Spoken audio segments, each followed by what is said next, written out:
Hello, everyone. Tom Selleck, the man whose very name became synonymous with integrity, masculinity, and old-school Hollywood charm, has spent decades cultivating a reputation as one of the most respected figures in the entertainment industry.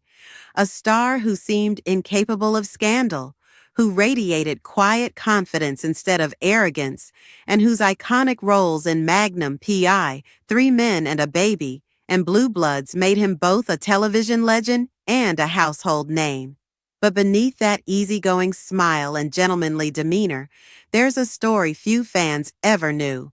A tale of rivalry, resentment, and deep-seated animosity that brewed between Selleck and one of his former colleagues, a man who, for years, utterly hated him. And now, after decades of whispers, interviews, and carefully buried Hollywood secrets, the truth about why that hatred ran so deep is finally coming to light, and it's more human, more emotional, and far more tragic than anyone imagined. To understand it, you have to rewind to the late 1970s when Tom Selleck was still fighting for recognition. Before Magnum P.I., he was the guy who couldn't quite break through, a working actor who had appeared in dozens of pilots that never got picked up, a man who had done everything from the Rockford Files to B-movies and commercials, always just one step away from stardom. Those early struggles hardened him, made him disciplined, reserved, and cautious about who he trusted. When Magnum P.I. finally premiered in 1980, it was lightning in a bottle, the perfect mix of charisma, humor, and escapism that turned Selleck into an overnight sensation. The mustache, the Ferrari, the Hawaiian shirts, they all became pop culture icons. But what most people didn't realize was that behind the scenes, the success of Magnum came with enormous pressure. Selleck was not only the star, but also a producer in training, learning how to manage egos, budgets, and creative conflicts. It was during this period that he first crossed paths with a fellow actor who would later become both a collaborator and an enemy. The man, a respected but volatile performer, had been cast in a recurring guest role that quickly made him popular with audiences. But what should have been a friendly on-set relationship turned sour almost immediately. Crew members from those years later described the atmosphere as tense and divided.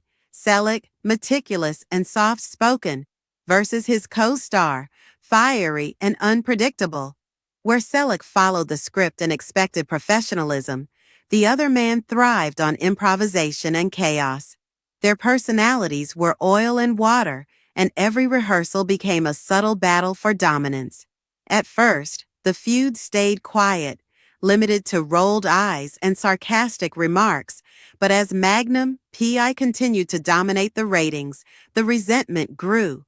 The co-star began to feel like a background player in Selleck's world, a supporting character in a show that seemed to exist solely to glorify the star. He reportedly accused Selleck of hogging the spotlight, of controlling the camera angles to favor himself, and of rewriting small moments to ensure that he was always the moral center of the story. These accusations weren't entirely fair. Selleck was known for his collaborative approach, but perception is everything in Hollywood, and for a proud actor watching another man become a legend, envy can quickly turn into hatred. What made things worse was how beloved Selleck was by the crew. People adored working with him. He was punctual, polite, and protective of his team, qualities that, paradoxically, made his rival even angrier. The more everyone admired Tom, the more isolated the other actor became. And soon, the set divided into two camps. One day, during a tense shooting sequence, an argument reportedly broke out over a blocking issue. Who should stand where in the scene? And it escalated into a shouting match so heated that filming had to be paused for hours. That was the day, insiders say, the professional rivalry turned into personal hatred. Off camera, their differences deepened. Selleck was famously private, preferring quiet dinners with his wife Jilly Mack and his family life on a California ranch, while his rival loved the Hollywood nightlife, the parties, the gossip, the constant media attention. To him, Selleck's calm, composed lifestyle wasn't admirable, it was infuriating. He once allegedly called Tom a fake saint, claiming his clean-cut image was nothing more than an act. But those who knew Selleck well said otherwise. He was genuinely that disciplined, that thoughtful, that grounded.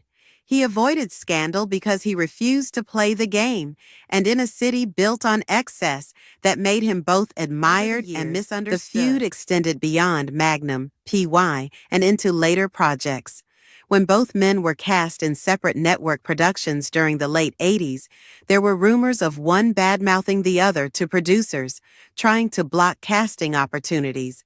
Hollywood insiders whispered about backroom politics, a kind of cold war between two actors who couldn't stand to share the same air. By the early 1990s, the resentment had calcified. Selleck had moved on, proving his range with Three Men and a Baby, Quigley Down Under, and other films that expanded his image beyond TV.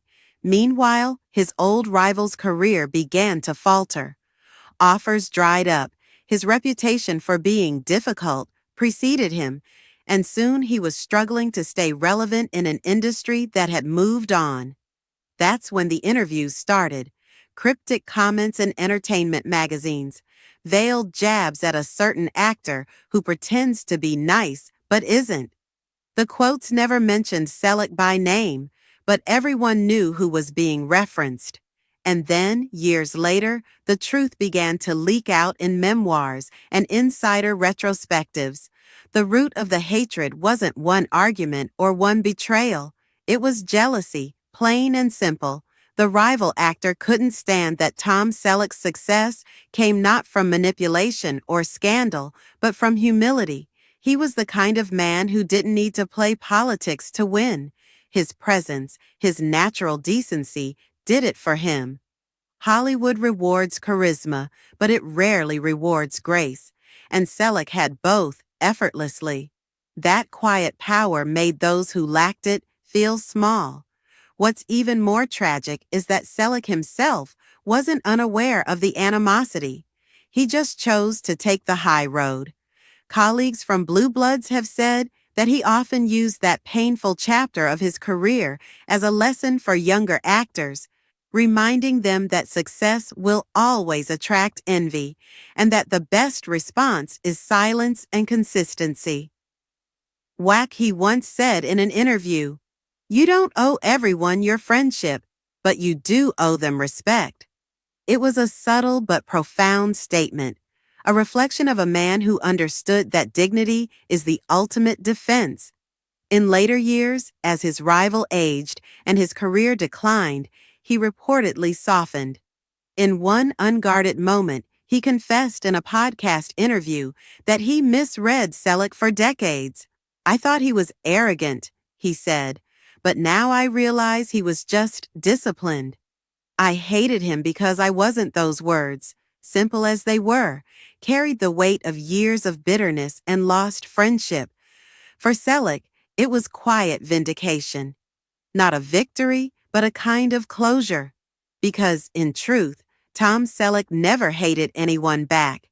He was and remains a man defined by restraint.